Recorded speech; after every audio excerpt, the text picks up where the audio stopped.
Ladies and gentlemen, boys and girls, welcome back to the Stream of Annihilation. Joining Anna Prosser and myself here for day 2 is, of course, Chris Perkins, Mike Mearls. How are you guys doing? Woo! Day 1 is done. We're here in day 2. But it was so much fun yesterday. I don't know about, what was your, okay, besides killing everyone in the meat grinder, what was your favorite part? Well, I guess I'm a little guilty to admit it, but it was killing a 12-year-old player character. Oh my God. I mean, it was pretty mean, but that's where the dice fell, right? I did not target the character specifically. It's just... I saw that on Twitter, her face too, the face of defeat. She did not seem happy about that. She was not happy at all. Isn't that funny how, like, I'm going to speak for us all, we're not terrible people. We don't like to kill children, but when the dice do that, it's like, oh, what a terrible and wonderful thing just happened to me. Like, you know? I don't know. We are terrible people. You're right, we are terrible people. So yesterday, we introduced the new storyline coming to Dungeons & Dragons, Tomb of Annihilation, hence why this stream is called Stream of Annihilation. Not to mention that it's also 24 hours of D&D, which is annihilating, but good kind of annihilation, right? Can you guys give us a little bit of a recap, actually, just from your own words, what exactly is Tomb of Annihilation? And I think we actually have a video recap after that. So just give the audience a little gist of what is Tomb of Annihilation. You want to go? I'll go for it. Okay. Tomb of Annihilation is a story about death and what people will do to try to avoid it. And themes of death pervade the entire story, but that's offset with little touches of humor here and there, plus the natural humor that comes out of any D&D game when the dice go astray, when the dice betray you, when your friends betray you. When the rogue runs and opens too many doors at once. Like all D&D stories, it's got a lot of humor in it, but the tale is, really, can you survive? And so it's a little bit tougher than some of our previous stories. The DM can scale it back if he or she wants to, but, you know, why would you? Yeah, why would you? Yeah. Killing people is so much fun. I was asking yesterday, I think it was Mike Mercer who I was asking, or Matt Mercer, excuse me, about how Tomb of Annihilation compares in terms of its like darkness and deathness to something like Curse of Strahd, right? Because there was a pervading sense of doom there, but it seems like this has almost like a comedic view of death, even though death is so present. Tell us a little bit about how this might compare to other adventures that we've played. So it's Tomb of Annihilation. You kind of know going in what you have to do. That there's somebody who's suffering this curse, or multiple people are suffering this curse, and you're trying to save them before the inevitable. So there's kind of this march toward the inevitable. And the deeper you get into the story, the more you realize just what kind of deep crap you're actually in. So it starts off pretty innocently with you just sort of landing on the shores of an unknown land and kind of getting your feet settled in the land. But as you go deeper into the jungle and you start to realize what lies there and what awaits you in the Tomb of Annihilation, then you kind of feel like, well, we can't go back. We can only go forward, and forward are jaws of death. So that's kind of scary, but at the same time exhilarating and fun and very classic D&D. Well, it's nice that the story kind of begins out in the open and becomes more claustrophobic and ends at a dungeon. Gives it a good level of anxiety, but like anticipation too, right? Like you are working towards the world, something. and the world is closing in around you. Ooh, how scary. For those that weren't able to watch yesterday, actually, we can go check out a recap video of what exactly is Tomb of Annihilation.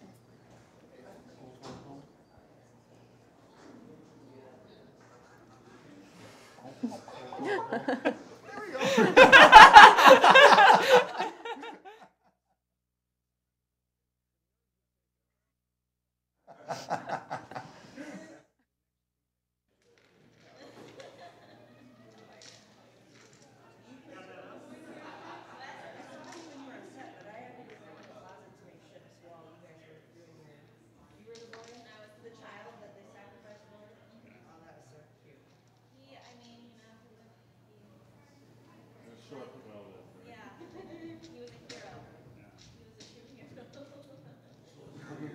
That was awesome.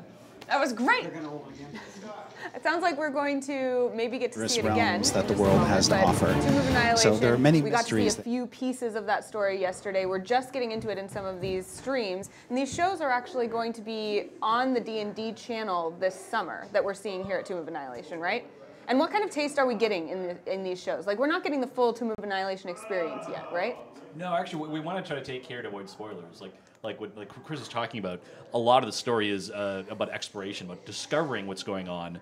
And as you go deeper and deeper into the storyline, more and more becomes revealed to you. So we're playing a little bit of the cards closer to our vest than usual. In the past, we've been a lot more open about the storyline, but we think that the plot twists and turns and like the weird things that you'll find, that's a lot of the fun of because the story is a lot of it is about discovery.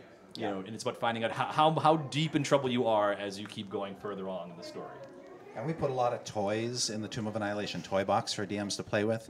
Not just dinosaurs and undead, but also terrafolk and red wizards and flying things that you can explore.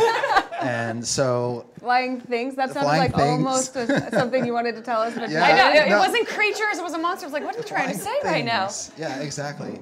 So I don't want to give too much away, but so a lot of the DMs here have picked up on different toys to play with and are kind of assembling them in their own ways to capture some of the themes of the story without giving away the story. Well, this recap that we had, actually, it sounds like there was maybe a problem with the playback, so we're going to show it to you in its full glory right now. Check out this video.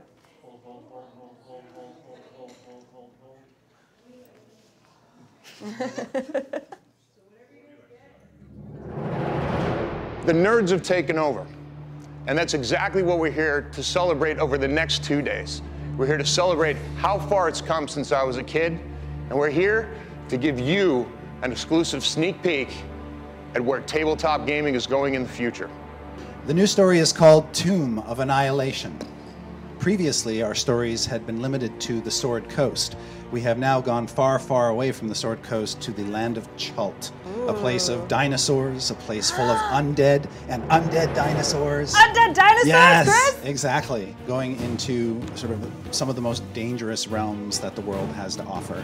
So there are many mysteries there, and in the course of the adventure, not only will you be dealing with the major story, but also just encountering lots of cool NPCs, going to lots of places that you can explore, and kind of fulfilling the dream of actually being a true hero.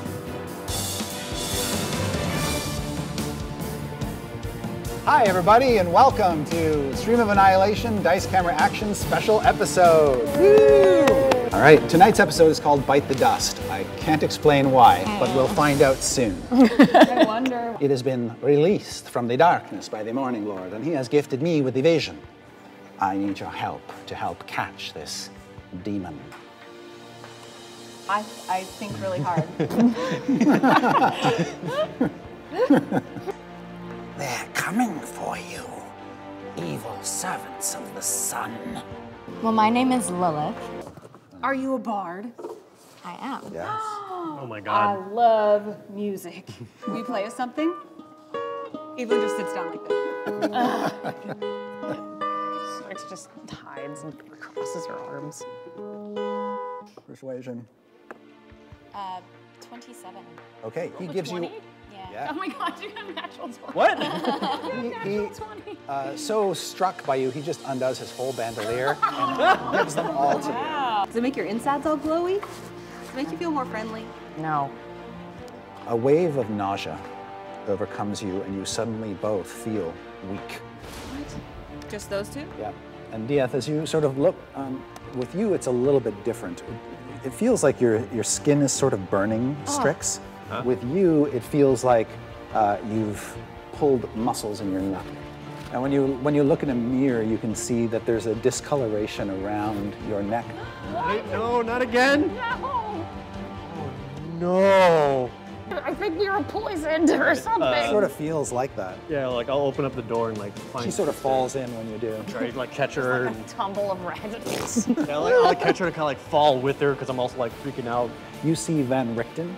He just gets very, very pale and thin. Mm-hmm. And he says, "Do you know how many times I've died?"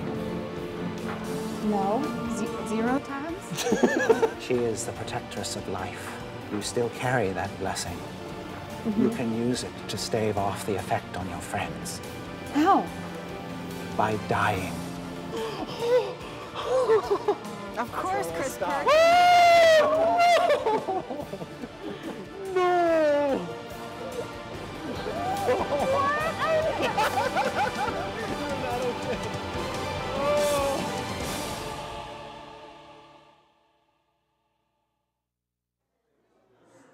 What you just saw is a little bit of a recap about Tomb of Annihilation and a whole lot of Dice Camera Action, which is our show that we do every Tuesday on the Wizards D&D Twitch channel.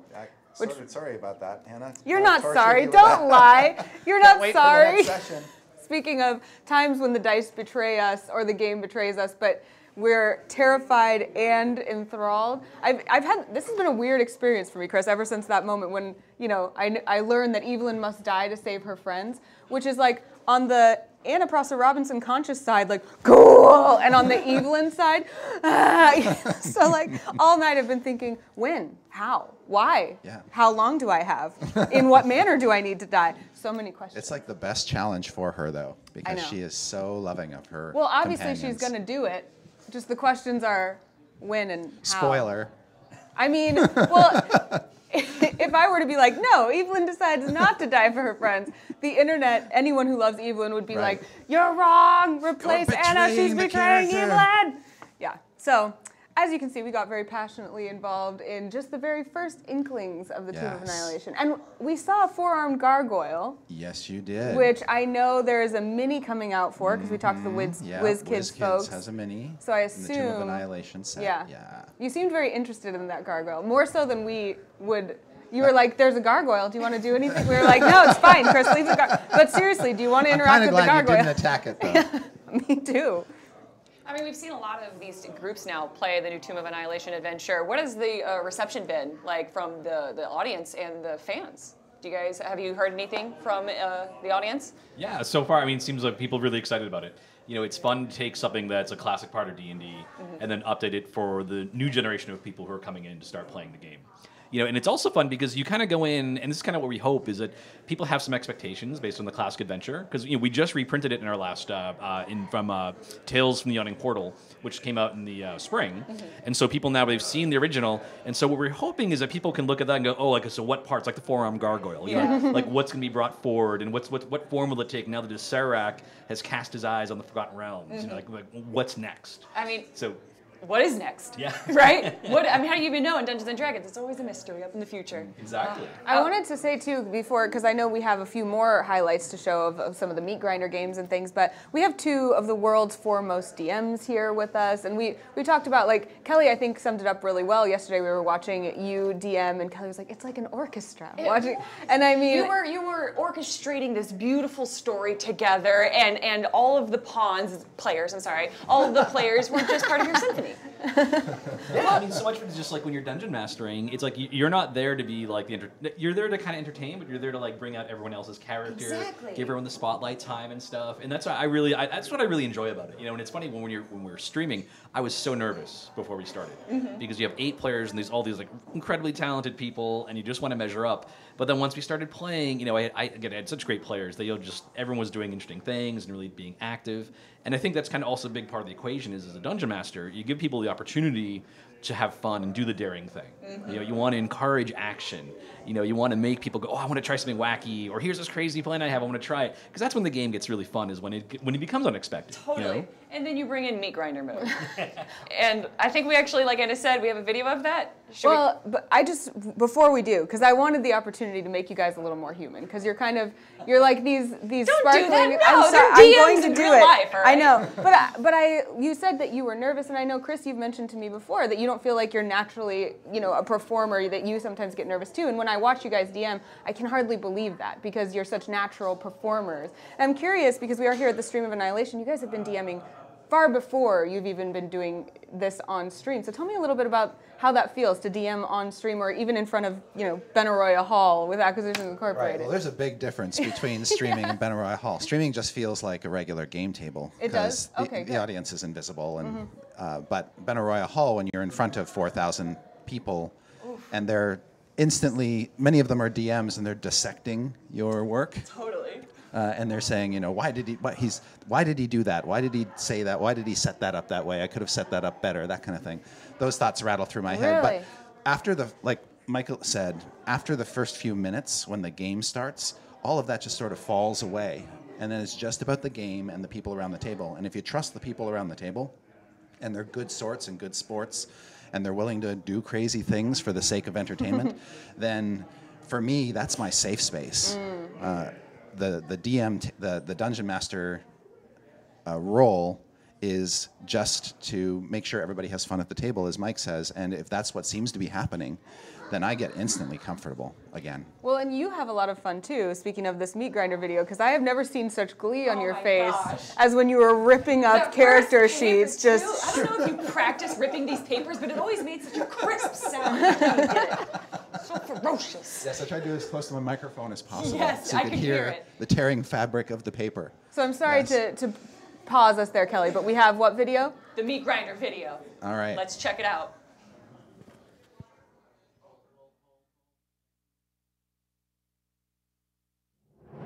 Normally, you succeed on a death save on a roll of 10 or higher.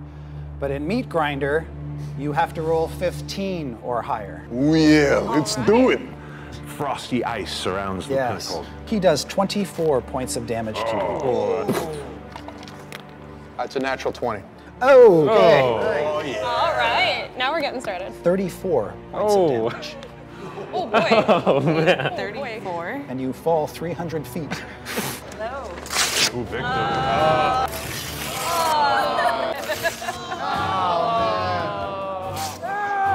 Can I do that? Is that allowed? Oh, and it's handwritten. I handmade that at home. Oh, that's a shame. What in Kermit's name is going on down there? So there's one in the front and two on either side. And we got some of that dwarf in it. Dogs, I'm just calling out to them. Nope, stay.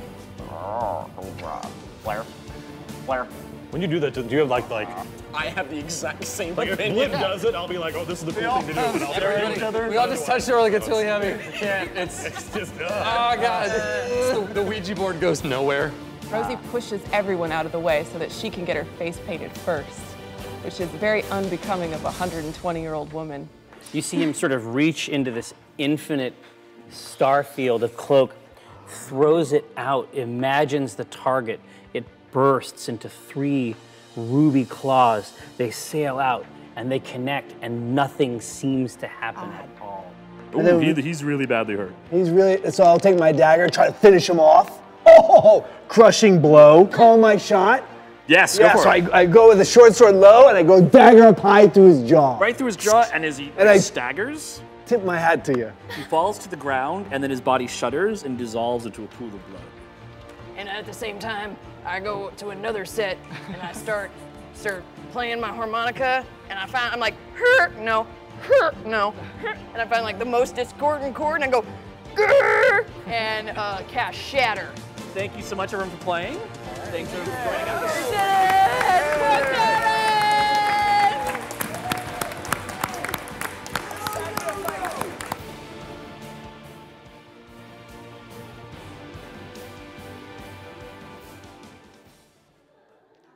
So those are some of the games that we got to see yesterday, including the new Meat Grinder mode. And I'm actually really excited to play today. I get to play with Miss Clicks today. I'm so excited. I know. Oh, man. And we have a lot more games also today as well with so many amazing teams. I think Girls, Guts, and Glory is actually one of the first groups that are going to come up in about 15 minutes or so, right? Matt Mercer is DMing that one, Ooh. so that's going to be really fun. How They have kind of a guest exciting. DM, and then when they bring on their show, they're going to be, I think Kim is going to be the DM, if I'm not mistaken. So. Yep, that's exciting. So we got to announce Tomb of Annihilation yesterday, and we're about to announce something new as well today. Can you guys, I mean, you know what it is. Do you mind bringing it in? Sure, yeah. So we have another product to announce.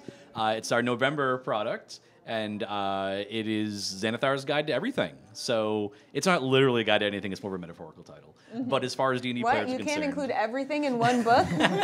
We can try. We tried. Yes. It's everything would fit in about 200 pages. It's basically what we've done is we've had 5th edition's been around for about 3 years now since we published it. We took a look back and thought, what are all the things we're missing that people want in terms of new rules options for characters and new tools and toys for dungeon masters to expand their games. So that's basically what's within between those two covers.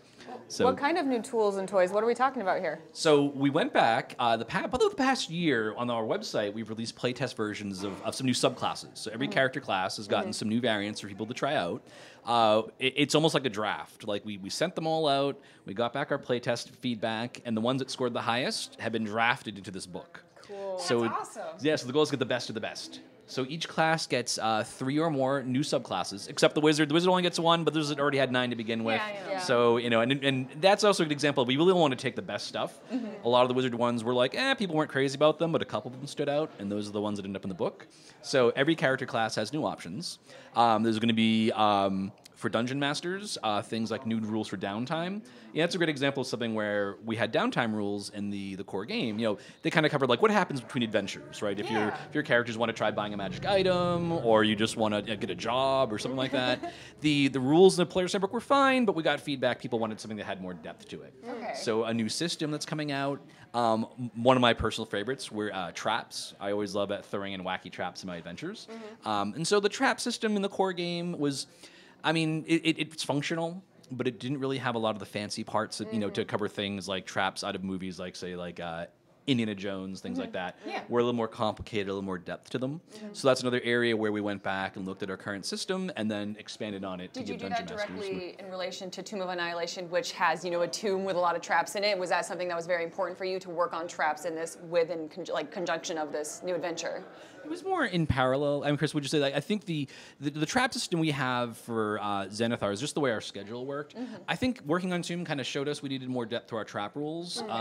But I think, and Chris, correct me if I'm wrong, I think a lot of the traps in Tomb of Annihilation are more like puzzle-based, are more like figure out how to get past this thing onto the next stage. Yeah, that's not inaccurate. Yeah, exactly. Yeah, so in a lot of ways, what the system does is it takes some of the concepts for ideas where if we're writing an adventure, your game designer can create a trap. You don't really need a system per se if you're a designer. You can kind of figure it out as you go. This is more a formal system where a dungeon master who maybe doesn't have much experience creating traps has guidelines and more mechanics In an to produce adventure, something. we can explain the trap in text, and so that the DM can run it effectively. What Xanathar's guide does is it gives the DMs tools now to create their own like that. Yeah, exactly. Available in game stores November 10th and then wide on November 21st. And also Tomb of Annihilation, September 8th, guys. It's going to be in game stores, and September 19th, it's going to be available everywhere. Before we actually bring on one of the artists that did the cover for it, Hydra74, I see a little note here that Xanathar is insanely devoted to his pet goldfish. There's been a lot of goldfish talk. What is this inspiration? There's a if you guys haven't seen this, there's a goldfish there are multiple goldfish on the set, live goldfish on the set. That's right. Who made that choice? Who was the decision making there? Okay, well. Xanathar made that choice. Right. You're right. He's a beholder crime lord. He gets to decide what everyone's Yeah, for those who don't know, the Xanathar is a beholder crime lord who lives under the city of Waterdeep in the Forgotten Realms. And he is a psychotic master overlord guy, and nobody in his organization really trusts him. But he does love one thing on this planet, and that is his pet goldfish. Does his goldfish have a name? It does, but I don't want to spoil it. Okay, you're right. I'm sorry. Is this in the guide? We can find this in the guide? So, well, there will be, the Xanathar will have a voice in the book. Okay. And so some of what the Xanathar believes and some of the things that the Xanathar cares about will come to light in the book. But the crazy thing about the Xanathar's criminal organization is if the fish ever dies, it creates massive panic and upheaval in the organization as everybody scrambles around. Is that it? Yes, there it is. Kidnap it? That's it. We've got the Xanathar's goldfish. Don't let it die. It will be chaos. Yes, It's like exactly. upside down already. Yeah, and it's died like 5 or 6 times, and they've had to replace it. And if the Xanathar ever found out, he would just go crazy and vaporize everybody. Oh, that's great. Wow. Yeah. I'm really excited for Xanathar's Guide to Everything, and we actually have the artist that did the art for the cover art For the it. special edition Yes. cover. That's right. It'll have 2 covers. Yeah. And Hydro74 did the art for the special edition one. Well, let's take just a really quick break, and we're going to bring Hydro74 onto the set.